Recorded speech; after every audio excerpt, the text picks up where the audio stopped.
In this video, we will learn how to pronounce the Spanish J and soft G sound.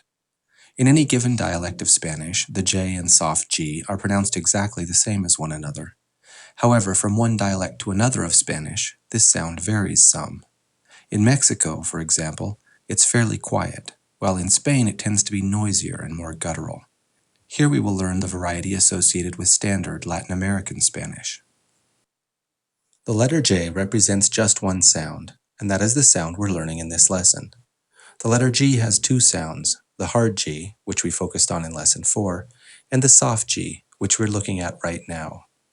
The soft G is pronounced when a G precedes either an E or an I. For simplicity's sake, I will refer to the sound made by these two letters as the Spanish J. Just understand that when I say J, I'm referring to both the J and the soft G. So what is this magical sound of the Spanish J? Let's listen to some example words and see if we can figure it out. José, Juan, junto, caja, ejemplo, mejor, general, genio, imagen, magia, lógica, digital. So, what sound is it? Well, a lot of Spanish teachers tell their students that it is basically the same as the English H, but this is incorrect. The H sound may be the most similar of all the sounds within the phonetic inventory of the English language, but it's not the same, and if you pronounce it the same, it will contribute to your foreign accent. One way to understand the Spanish J is to contrast it with the English H. The English H is both less noisy and more energetic than the Spanish J. What I mean by less noisy and more energetic is this. With the English H, the back of the throat is wide open so that the air just rushes right through. This makes a very quiet sound. However, quite a bit of air is released, and it's done in an energetic way. The Spanish J is noisier, and the way the noise is produced is by bringing the back of the tongue into very light contact with the soft palate. As the air passes through, it creates a bit of a gravelly, guttural, slobbery sound. However, unlike the English H, the air does not escape forcefully in a strong puff. The Spanish sound is very soft and gentle. English speakers tend to have two problems when attempting the Spanish J. The first is that they don't get the correct amount of contact between the back of the tongue and the soft palate. And the second is that they use too much air or exhale with too much force. Listen to the following words pronounced first with an English H sound and then with the correct Spanish J or soft G. Junto, junto. Caja, caja.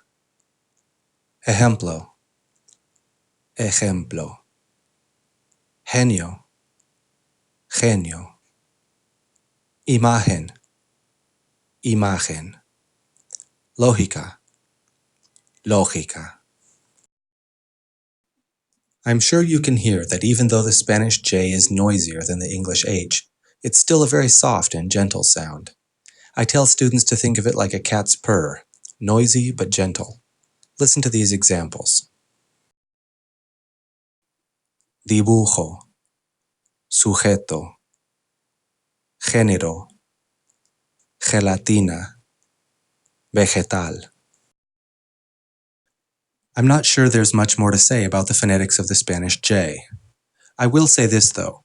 Most American students, teachers, and missionaries pronounce this sound much like the English H. Even Hispanic American bilinguals, who are generally considered to be fluent Spanish speakers, pronounce it a lot like the English H. What's more, all these people tend to believe that native Spanish speakers pronounce it like the English H, and if given half a chance, most of them will argue about it. You wouldn't believe how many people will walk out of a Spanish phonetics class where their textbook, their professor, and their native Spanish-speaking classmates all agree that Americans pronounce the Spanish J too much like an English H.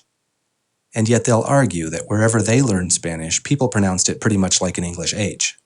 They'll say things like, "When I was a missionary in Chile, they pronounced it less guttural." Or, "When I studied abroad in Colombia, everybody pronounced it softer than that." Or, "My mom is Mexican and she doesn't say it that way."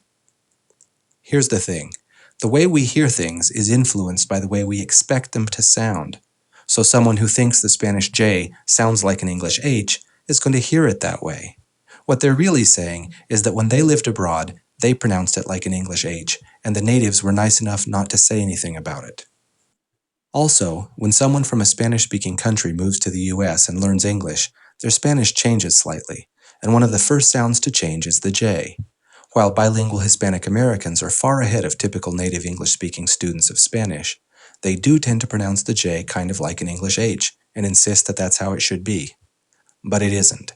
Even in the Spanish-speaking country or region in which the natives pronounce the J the most quietly, it's still noisier and more guttural than the English H. This is the conclusion of the lesson on the Spanish J and soft G sound.